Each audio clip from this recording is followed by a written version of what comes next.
설교의 결론 부분입니다. 결론 부분의 핵심이 이거죠. 여러분, 우리가 성경을 읽고 기도하고 교회 생활하는 것들이 중요합니다. 그런데 그렇게 성경을 읽고 기도하고 교회 생활, 신앙 생활하는 최종적인 목적과 이유가 뭡니까? 라고 물을 때에 하나님께서 받으실 만한 거룩하고 의로운 사람인가? 그 질문이 있습니다. 내가 하나님 앞에 섰을 때에 하나님의 나라에 들어갈 만한, 천국에 하나님께서 받을 만한 거룩하고 의로운 사람인가? 라는 질문이 있습니다. 그 질문에 대해서 사도 바울이 정말로 경건한 믿음으로 살기 원하는 유대인들, 그리고 하나님 보시기에 인정받는 거룩한 사람으로 인정받는 사람으로 살기 위해 유대교로 개종하여서 회당에 와서 예배를 드리는 그 사람들에게 사도 바울이 긴 설명을 하고 난 이후에 결정적으로 던진 질문이 이겁니다.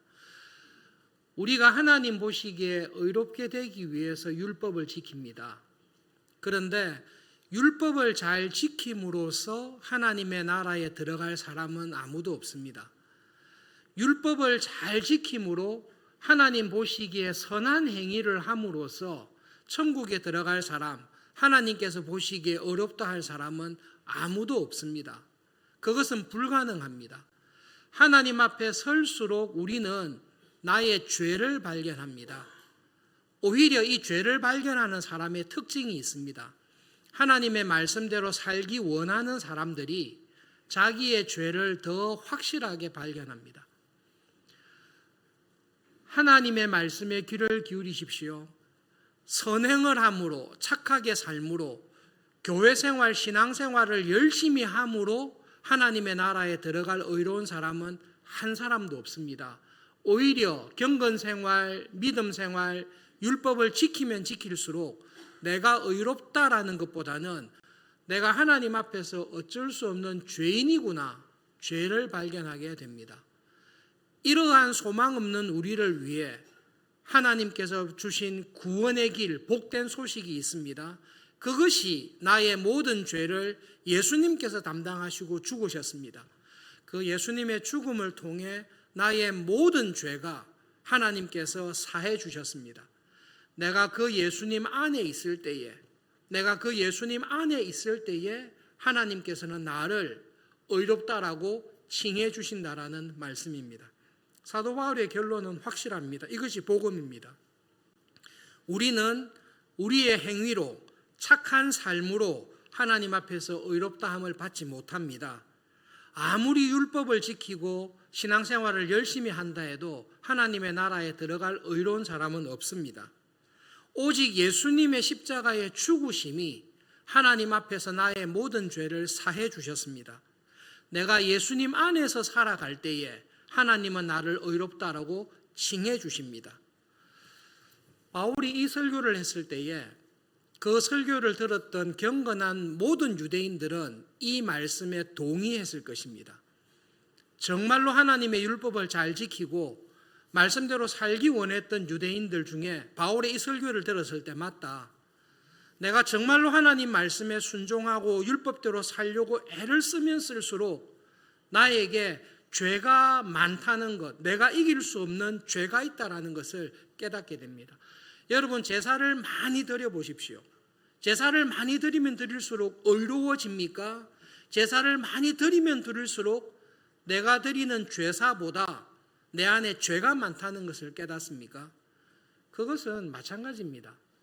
내가 제사를 많이 드리고 하나님의 말씀과 기도를 열심히 할수록 내 안에 죄가 많다라는 것을 깨닫게 됩니다. 사도 바울이 우리의 그 영적인 상황을 정확하게 지적한 것입니다.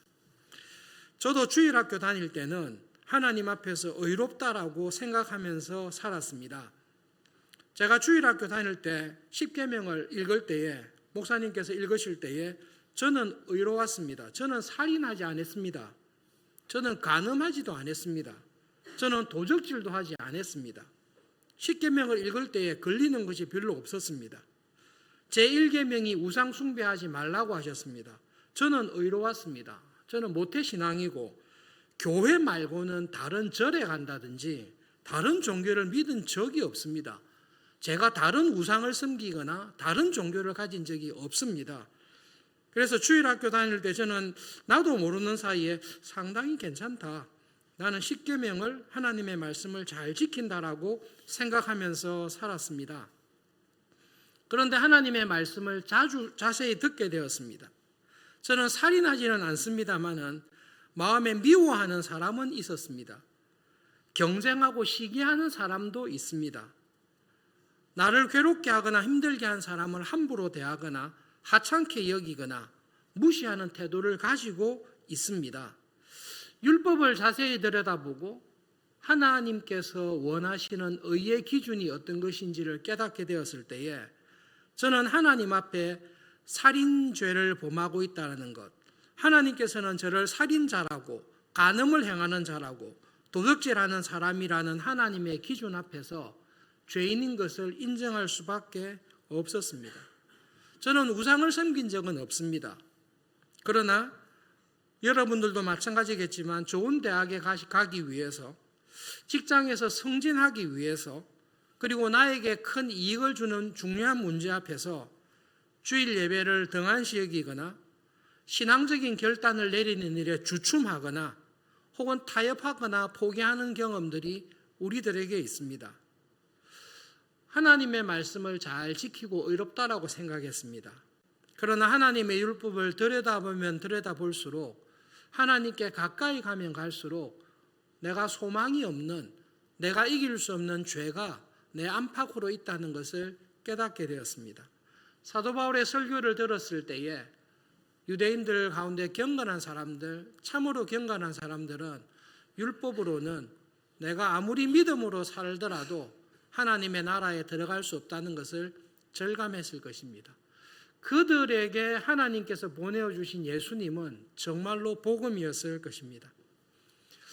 신앙생활하면서 하나님께서 말씀하신 죄에 대한 새로운 깨달음이 왔습니다. 처음에는 하지 말라 하는 것을 죄라고 생각했습니다. 살인하지 마라, 도둑질하지 말라, 간음하지 말라, 미워하지 말라, 그런 것들을 깨뜨리면 죄라고 생각했습니다. 하나님의 말씀, 하나님이 원하시는 의의 기준을 깨닫다 보니까 하라고 한 것을 제대로 하지 아니하는 것도 하나님 앞에서 참 죄라는 것을 깨닫게 되었습니다. 오늘 큐티 본문이 요시야 왕입니다. 사사시대 이후로 이스라엘과 유다의 왕들 가운데 요시야처럼 하나님의 말씀대로 율법을 지킨 왕은 없습니다. 요시야는 마음을 다하고 힘을 다하고 생명을 다해서 하나님의 말씀을 지키면서 살았습니다. 다른 모든 왕들은, 저를 포함하여 우리 모두는 하나님을 사랑할 때에 마음을 다하고 힘을 다하고 생명을 다해서 하나님을 사랑하지는 않습니다. 간혹 그렇게 사랑한다라고 은혜 받을 때는 있습니다만은 그때는 그렇게 길지 않습니다. 그냥 내가 할 수 있는 힘으로 사랑합니다. 내가 할 수 있는 마음으로 하나님을 사랑할 뿐입니다. 그것은 하나님께서 말씀하신 율법을 깨뜨리고 부족한 것입니다. 여러분, 신앙생활에 미스테리가 있습니다. 믿음 생활을 열심히 하시고 신앙생활을 열심히 하시고 하나님을 가까이 하면 두 가지 정상이 벌어집니다. 다른 사람들이 볼 때는 점점 신앙이 좋은 사람으로 내가 변해가고 있습니다.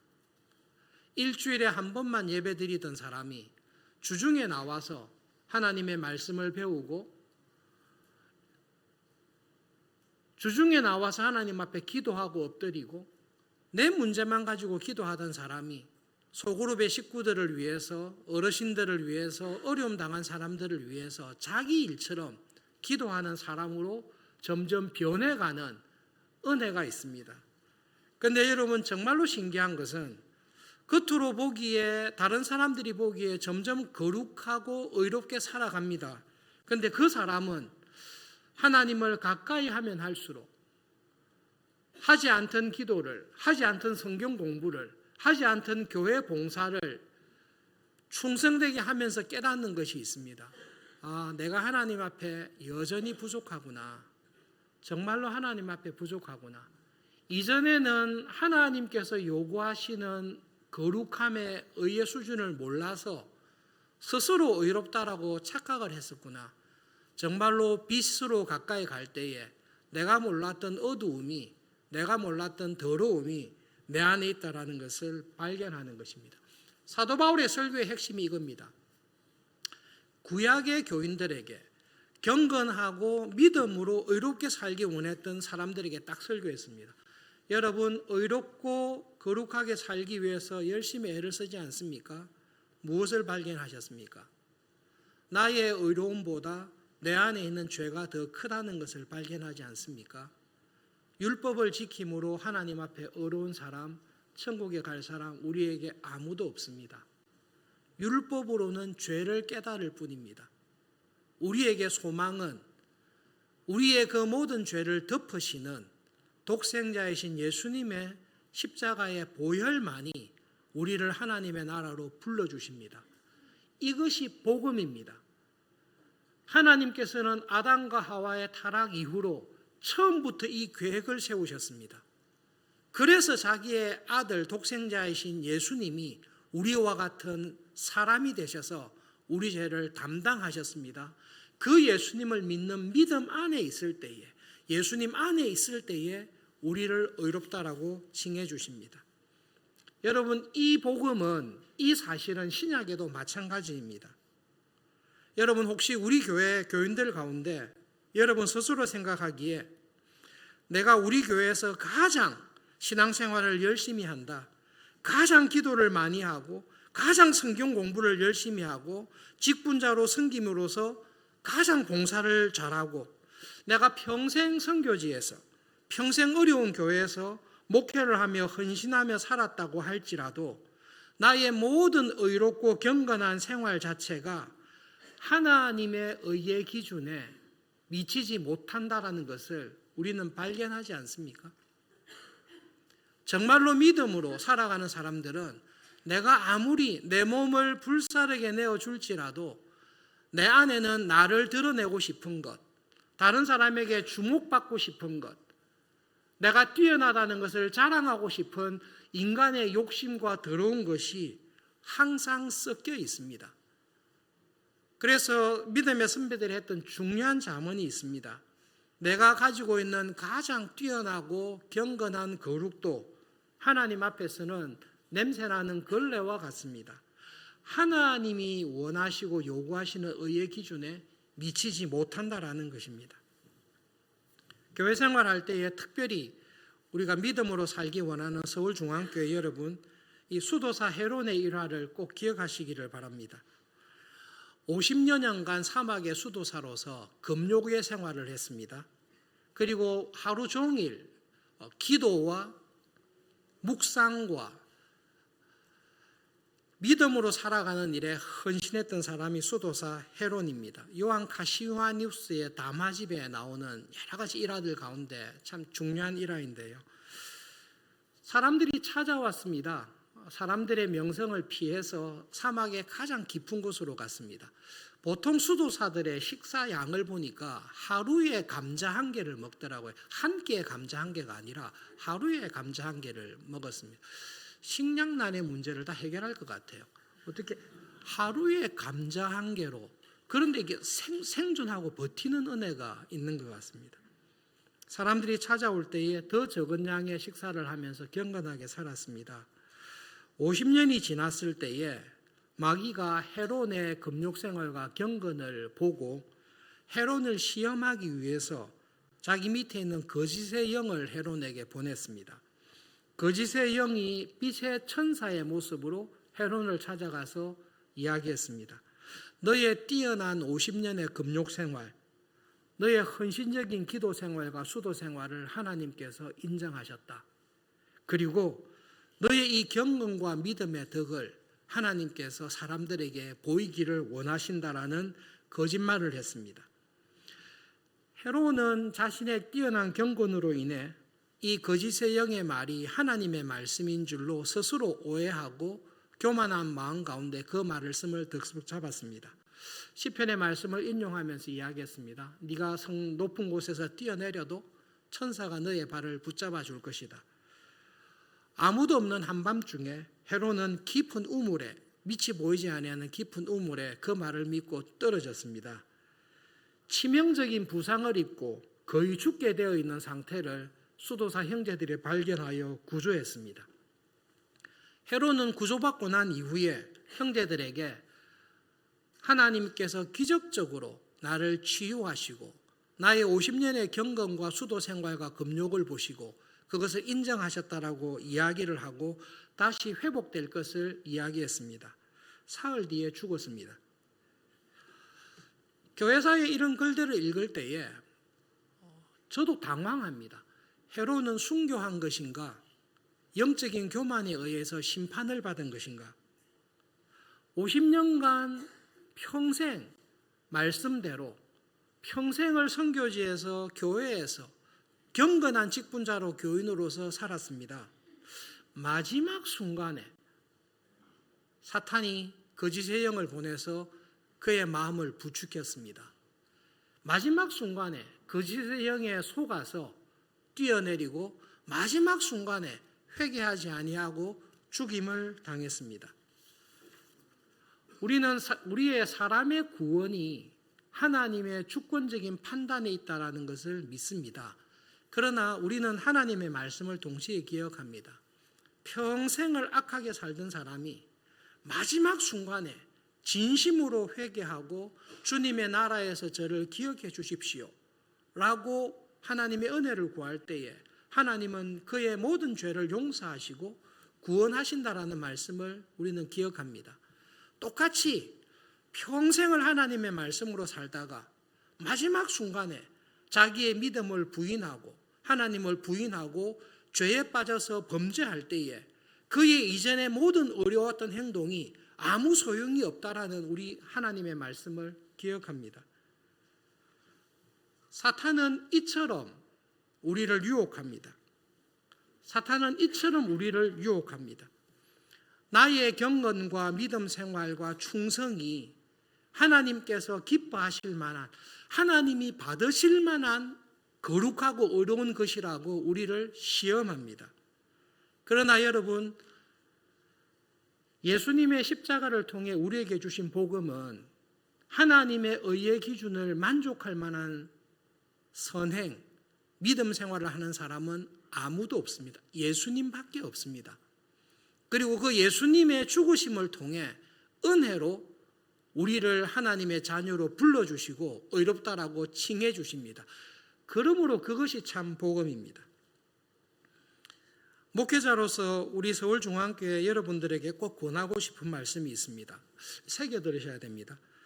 여러분 모두가 하나님 앞에서 헤롯과 같이 경건한 교인이 되시기를 정말로 권합니다. 사탄이 보기에 저 너무 열심히 신앙생활한다, 저대로 놔뒀다가는 정말로 거룩하고 경건한 수도사가 되겠다, 내가 내 부하를 시켜서라도 시험하고 넘어뜨려야 되겠다라고 주목할 정도로 믿음으로 경건하게 살아가시는 교인들이 되시기를 정말로 바랍니다. 그런 의미에서 헤롯과 같은 경건한 사람으로 살아가시기를 진심으로 바랍니다. 사탄한테 좀 미안한데요. 사탄도 바빠요. 걔도 되게 바빠요. 걔도 타락한 천사이기 때문에 하나님께서 가브리엘을 예루살렘에 보내면 가브리엘은 베들레헴에 있기는 불가능합니다. 천사는 한 곳에밖에 못 있습니다. 하나님의 영이신 성령님은 동시에 무소부재하십니다. 그러나 타락한 천사인 사탄과 마귀들은 한 곳에 있으면 다른 곳에 못 있습니다. 그렇기 때문에 마귀가 자기가 직접 찾아오든지 자기의 타락한 부하인 악한 영을 보낼 때에 정말로 믿음으로 살아가는 사람이 믿음으로 살지 못하게 막기 위해서 나름대로 온갖 계산을 하고 보냅니다. 마귀가 볼 때에 저 집사를 한번 건드려 봐야 되겠다, 저 직분자를 한번 건드려 봐야 되겠다라고 위협을 느낄 만한 그런 경건한 믿음으로 살아가실 수 있기를 바랍니다. 목사님, 저는 그렇게 헤롯처럼 경건하게 살지도 않고 신앙생활도 열심히 안 했는데 팔이 부러졌습니다. 상처를 당했습니다. 이게 마귀의 시험인 것 같습니다. 마귀는 그런 사람 절대 안 건드립니다. 마귀가 그 정도로 한가하지 않습니다. 자기 실수로, 우리가 자연재해로 우리가 다칠 수 있지, 믿음으로 경건한 삶을 살고 있지 않는 사람을 마귀가 굳이 와서 건드릴 정도로 어리석지 않습니다. 그러나 여러분, 목회자로서 정말로 권하는 것은 헤론과 같이 믿음으로 살아가시되 헤론과 같이 자기 교만과 자기 자랑에 빠지지 마시고 참 경건한 신앙의 자리에서 살아가실 수 있기를 정말로 바랍니다.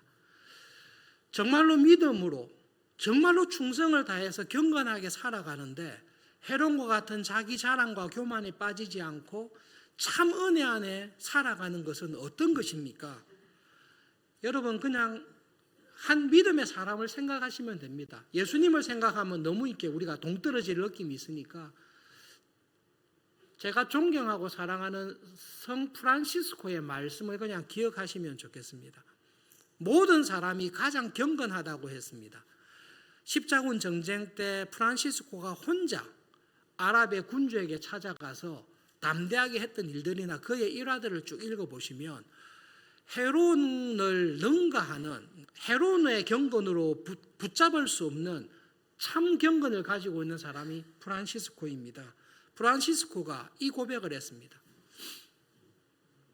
하나님께서 저에게 주신 은혜를 다른 사람에게 주셨더라면 그 사람은 내보다 수십 배, 수백 배 더 경건하게 하나님의 사람으로 살았을 것입니다. 그것이 참된 경건입니다. 여러분, 믿음 생활을 하는 것은 누가 잘하나, 나의 경건이 다른 사람들보다 얼마나 뛰어나나 그것을 자랑하는 것이 아닙니다. 그렇게 자랑하는 것은 헤롯의 교만, 예수님께서 책망하셨던 바리새인들의 외식에 빠지는 것입니다. 그러나 참으로 하나님의 은혜 안에 은혜가 은혜인 줄을 알고 예수님 안에서 살아가는 사람은 내가 행한 이 모든 것이 하나님의 의에 미치지 못한다는 것을 진심으로 알고 고백합니다. 그럼에도 불구하고 경건하게 믿음으로 살아가는 일에 전심을 다합니다. 결론이 이겁니다. 나의 선행과 충성과 봉사가 하나님의 의를 만족할 수 없습니다. 내가 믿음으로 살았다라고 해서 하나님께서 천국에서 상을 더 줄 만한, 하나님의 의의 기준을 만족할 만한 선행을 내가 한 것이 하나도 없습니다. 그럼에도 불구하고 왜 나는 믿음으로 살고 선행의 힘을 써야 됩니까? 그 질문이 있습니다. 결론적으로 이 말씀을 하는 거죠. 내가 구원을 받기 위해서, 천국에서 상을 더 받기 위해서 선행을 하거나 믿음으로 사는 것이 아닙니다. 그것은 속임수이고 거짓말입니다. 하나님께서 상을 더 줘야 될 만한 거룩한 행동은 예수님 말고는 없습니다. 그럼에도 불구하고 내가 믿음으로 살고 신앙으로 살고 경건생활에 힘쓰는 것은 나에게 주신 하나님의 은혜에 대한, 값없이 주신 은혜에 대한 진심의 감사의 고백으로 그렇게 살아가는 것입니다. 예수님의 십자가의 은혜와 사랑을 말로만 듣다가 성령님께서 은혜 주셔서 내가 생명을 다하고 내게 있는 모든 것을 하나님께 다 드려도 내가 갚을 길 없는 은혜를 받았구나. 그 구원의 은혜에 감격하고 감사해서 하나님께 즐거운 마음으로 드리는 것입니다. 그런데 즐거운 마음으로 일부분을 드리다가 일부분을 드리는 중에도 이 정도면 잘한다라고 생각하다가 하나님께 은혜에 더 가까이 갈수록 이거는 내가 어떤 것으로도 갚을 수 없는 은혜를 받았구나라는 것을 진심으로 깨닫게 되고, 하나님 제게 있는 모든 것을, 나의 시간과 재산과 재능과 모든 것을 하나님께 다 드려도 갚을 길이 없지만 그 받은 은혜에 이렇게라도 드리는 것이 너무 감사합니다. 그것이 하나님의 은혜 안에 서 있는 사람입니다. 여러분, 그런 사람으로 살아가실 수 있기를 바랍니다. 그 은혜에 서 있는 신자는 자기를 자랑하지 않습니다. 자기의 경건이나 믿음과 헌신을 자랑하지 않습니다. 오히려 감사합니다. 진심으로 감사합니다.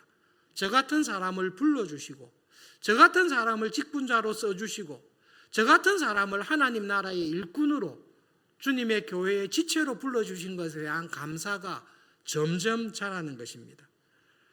세상의 부귀와 성공과 행복을 추구하지 않습니다.